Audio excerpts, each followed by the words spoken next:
Waalaikumsalam, berjumpa lagi bersama saya Wong Gandeng Sakdunyo. Mohon untuk tidak menyebutkan nama dan identitas sampean karena ini saya masukkan ke dalam konten YouTube. Oh, baik. Gimana, Mbak? Mau cari majikan, cuman saya ada sedikit kasus sih ya. Kasusnya ya itu ngebreak berkali-kali. Itu Mas, Posisi sampean di mana? di Indo sekarang. Oh, ex Hongkong ya? Iya, Oh, sampai berapa kali sampean ngebreak? kalau yang pertama itu bukan ngebreak sih ya. Kalau yang pertama kali datang ke Hongkong itu saya jaga orang tua lumpuh. Lumpuhnya itu lumpuh total. Dan terus setelah 3 bulan saya di sana, si jompoknya itu meninggal. Kata bosku, katanya suruh difinishkan. Tapi saya nggak mendapatkan surat finish. Kalau seandainya saya di interminit, tapi saya nggak mendapatkan uang interminit atau nggak dapat surat notis kayak gitu.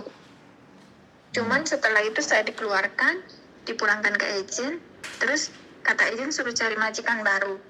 Dan saya itu cari majikan baru menunggu visanya itu di Macau waktu itu. Selama 3 bulan di Macau, terus dapat majikan, yaitu saya kerja sama dia selama 6 tahun 7 bulan. Sama bos saya yang itu.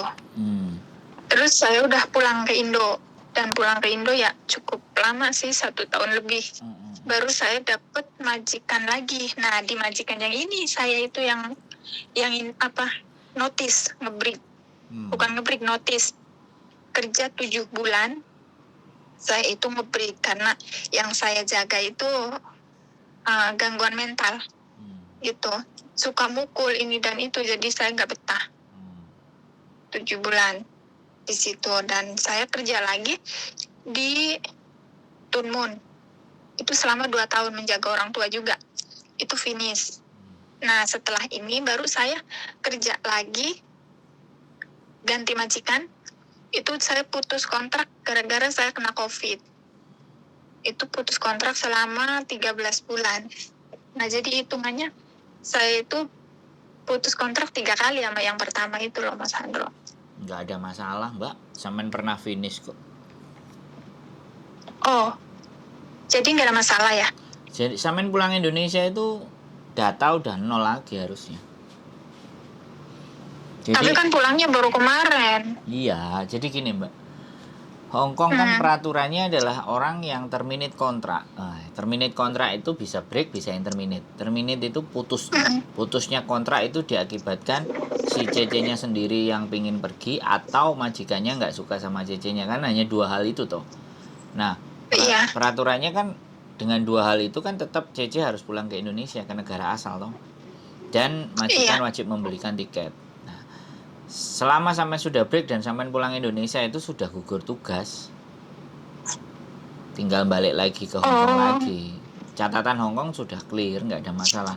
Nah, catatan yang masih masalah itu adalah catatan kalau, sekali lagi, kalau sampai ada kriminal, nyuri coklat, nyuri ayam, jualan di Victoria Park, ketangkep sampai polisi punya bukti, nah itu baru kriminal. Jual narkoba, nah itu kriminal, nah itu rawan. Kalau sampean kayak gini nggak ada masalah, Mbak. Sekalian ini kan saya sampaikan di channel YouTube saya juga buat pengalaman teman-teman yang punya kasus hampir sama, mungkin bisa jadi seperti sampean. Sebenarnya 1 tahun break 3 kali, 1 tahun break 2 kali, 1 tahun break berapa kali itu sebenarnya menurut saya Hongkong itu kan katanya anak-anak kan 3 kali. Sebenarnya yang bermasalah bukan di Hongkongnya, yang bermasalah adalah di Indonesianya. Kita masuk ke PT belum selesai finish, belum sampai finish atau potongan belum kelar, balik lagi proses ke Indonesia terus dipotong lagi. Jadi anak-anak yang justru break interminate itu sebenarnya nyugihno PT. Jadi seperti itu. Karena hitungan kontrak itu kan 2 tahun. Nah, oke. Sampean kalau nanti proses sama saya lagi boleh kirimkan KTP Indonesia sama KTP Hongkongnya ke saya. Nah, karena sampean X, jadi sebenarnya tidak harus nunggu di PT lama. Iya, saya pengennya gini loh, Mas Sandro.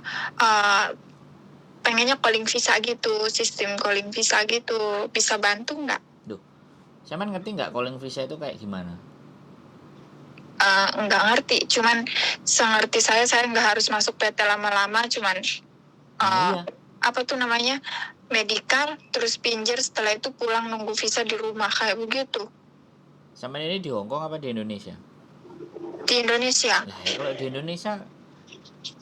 Indonesia kan ya sampean tunggu interview sama majikan cocok baru berangkat loh. Kan gitu prosesnya. Oh iya, iya. saya tuh pengennya seperti itu. Lah ya memang begitu kalau X. Nggak usah masuk. Loh kalau X begitu. Kalau masuk PT itu non, karena belajar dulu. Iya sih, Enggak, kemarinnya saya udah sebelum ini ya, sebelum puasa itu kan udah saya coba. Katanya nggak bisa, kalau nggak calling visa itu nggak bisa, nggak, katanya harus masuk PT, ya tunggu di PT, stay di PT, katanya gitu. Ya, PT-nya. Sedangkan nggak tahu visanya itu bisa turun 4 atau 5 bulan katanya. Hah? Di PT sampai 4-5 bulan, saya bilang. Sampean dapat info PT Ya kelamaan. Ya berarti kan sampean dapat PT sing dengan sistem yang kayak gitu. Kalau sistem saya enggak.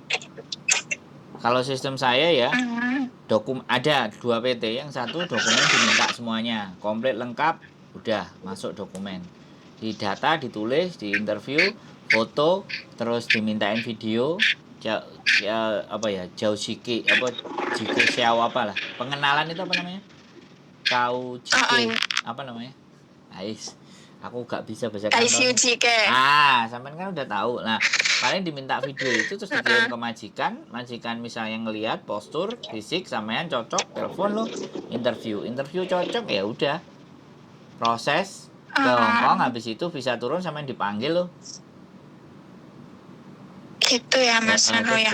Terus mengenai potongan gimana Mas Sandro? Tanyakan ke PT. Jadi kalau di PT saya nggak mau ngasih secara pasti ya, tapi yang jelas maksimal ya, nggak maksimal sih, rate di antara, karena semuanya tergantung.